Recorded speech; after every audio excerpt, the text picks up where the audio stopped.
چیز پر محیط ہے، ایسا کہ اللہ تعالیٰ کا ارشاد ہے اس کا علم ہر چیز پر حاوی ہے۔ سورۃ طٰہٰ کی آیت نمبر 98 میں فرمانے باری تعالیٰ ہے، اے ہمارے رب تو نے ہر چیز کو اپنی رحمت اور علم سے گھیر رکھا ہے۔ یوں ہی وجہ ہے کہ اللہ تعالیٰ کی رحمت بہت زیادہ وسیع ہے۔ حضرت ابو ہریرہ رضی اللہ تعالیٰ عنہ سے روایت ہے، آقا دو عالم تاجدار مدینہ محمد مصطفیٰ صلی اللہ علیہ وآلہ وسلم نے فرمایا، اللہ تعالیٰ کے پاس 100 رحمتیں ہیں، اللہ تعالیٰ نے ان میں سے ایک رحمت و جنات، انسان اور زہریلے جانوروں میں اتاری ہے، چنانچہ اسی ایک رحمت کے سبب وہ آپس میں میل ملاپ رکھتے ہیں اور اسی کے سبب وہ آپس میں رحم کرتے ہیں، اور اسی کے سبب وحشی جانور اپنے بچوں سے الفت رکھتا ہے، اور 99 رحمتیں اللہ تعالیٰ نے رکھ چھوڑی ہیں جن کے ذریعے قیامت کے دن اپنے مومن بندوں پر رحم کرے گا۔ اللہ تبارک و تعالیٰ بہت ہی بڑا رحم کرنے والا ہے، بہت ہی بڑا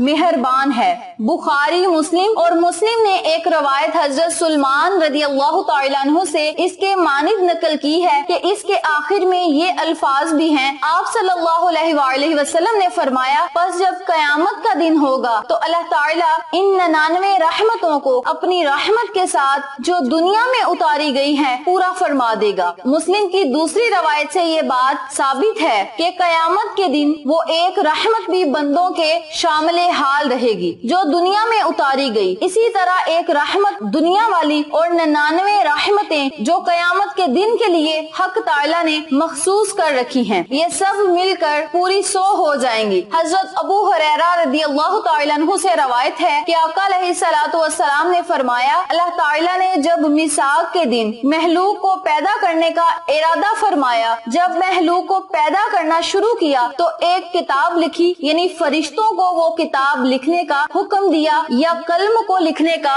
حکم فرمایا۔ وہ کتاب حق تعالیٰ کے پاس عرش کے اوپر ہے، اس کتاب میں لکھا ہوا ہے کہ بلا شبہ میری رحمت میرے غضب پر سبقت لے گئی ہے۔ ایک اور روایت میں یہ الفاظ ہیں کہ میری رحمت میرے غضب پر غالب ہے، باحوالہ بخاری مسلم۔ جس کتاب میں حق تعالیٰ کی طرف سے یہ بشارت عظمی لکھی ہوئی ہے کہ اللہ کی رحمت اس کے غضب پر غالب ہے، اس کتاب کی عظمت و بزرگی قدرت کا کوئی اندازہ نہیں لگا سکتا۔ اللہ تبارک و تعالی رحم کرنے والا ہے، رحمت والا ہے، بخشش کرنے والا ہے، بندوں کو اپنی رحمتوں برکتوں سے نوازنے والا ہے اور مخلوق پر رحم کرنے والا ہے۔ اللہ تبارک و تعالی نے ہم مسلمانوں کو بے شمار رحمتوں، نعمتوں، فضیلتوں سے نوازا ہے، تو ہم سب مسلمانوں کو چاہیے، بلکہ تمام انسانیت کو چاہیے کہ اللہ کا شکر ادا کریں۔ جو بھی ہمیں چیز مل جائے ہم کچھ کھانے لگے، یعنی ہماری خواہش کے مطابق اگر ہمیں کوئی چیز مل جاتی ہے تو ہمیں اللہ کا شکر ادا کرنا چاہیے۔ تو یہ تھی اللہ کے صفاتی نام یا واسیوں کی مختصر سی فضیلت جو میں نے آپ کے ساتھ شیئر کی ہے۔ اب میں آپ کو وظیفہ بتاتی ہوں۔ وظیفہ ذکر کرنے سے پہلے میری آپ سے گزارش ہے کہ ویڈیو کو آخر تک ضرور دیکھیے گا، اور جن لوگوں نے ابھی تک میرے چینل اقصیٰ اسلامک ایجوکیشن کو سبسکرائب نہیں کیا وہ نیچے موجود لال رنگ کے بٹن کو دبا دیں اور ساتھ موجود گھنٹی کے بٹن کو دبا دیں تاکہ میری ہر نئی آنے والی ویڈیو کی اپڈیٹ آپ تک بآسانی پہنچ سکے۔ جزاک اللہ۔ اسی کے ساتھ ہم نے ایک نیا چینل مانو فوڈ سیکرٹس کے نام پہ شروع کیا ہے، آپ سب سے گزارش ہے اس چینل پہ جائیں، سبسکرائب کریں، لائک اینڈ شیئر کریں، اس چینل کو سپورٹ کریں۔ آپ لوگوں کی سپورٹ ہماری کامیابی کا ذریعہ بنے گی۔ اب میں آپ کو وظیفہ بتاتی ہوں، توجہ سے سن لیں اور نوٹ بھی فرما لیں۔ آپ نے روزانہ نماز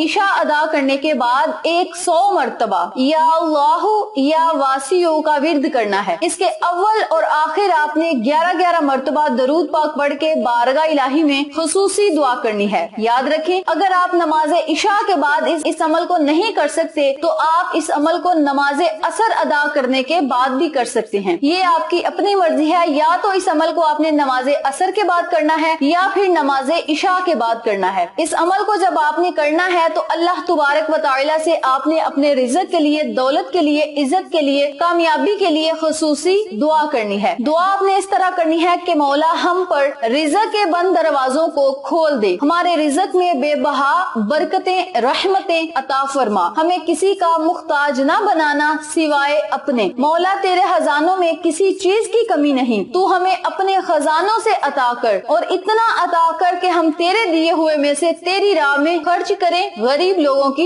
مدد کریں. اس طرح آپ نے اپنے لفظوں میں اللہ سے دعا کرنی ہے. انشاءاللہ بفضل خدا اللہ پاک آپ کی ہر دعا کو قبول شرفیت کا اعزاز عطا کرے گا. اس عمل کو، اس وظیفے کو آپ خود بھی کریں، اپنے عزیزوں کار فیملی ممبرز، فرینڈز اور نیبرز کے ساتھ شیئر بھی کریں تاکہ تمام لوگ اس وظیفے سے مستفید ہوں. آپ کو اور مجھے صدقہ جاریہ کا ثواب ملتا رہے. امید کرتی ہوں آپ کو میری آج کی ویڈیو پسند آئی ہوگی. ویڈیو پسند آئے تو لائک کریں، شیئر کریں، چینل کو سبسکرائب کریں اور ساتھ موجود بیل آئیکن کو دبا کے آل نوٹیفیکیشن پہ کلک کریں تاکہ میری ہر نئی آنے والی ویڈیو کی اپڈیٹ آپ تک بآسانی پہنچ سکے. انشاءاللہ پھر کسی نئے وظیفے یا اچھی معلومات کے ساتھ آپ کی خدمت میں حاضر ہوں گے. تب تک کے لیے اللہ نگہبان.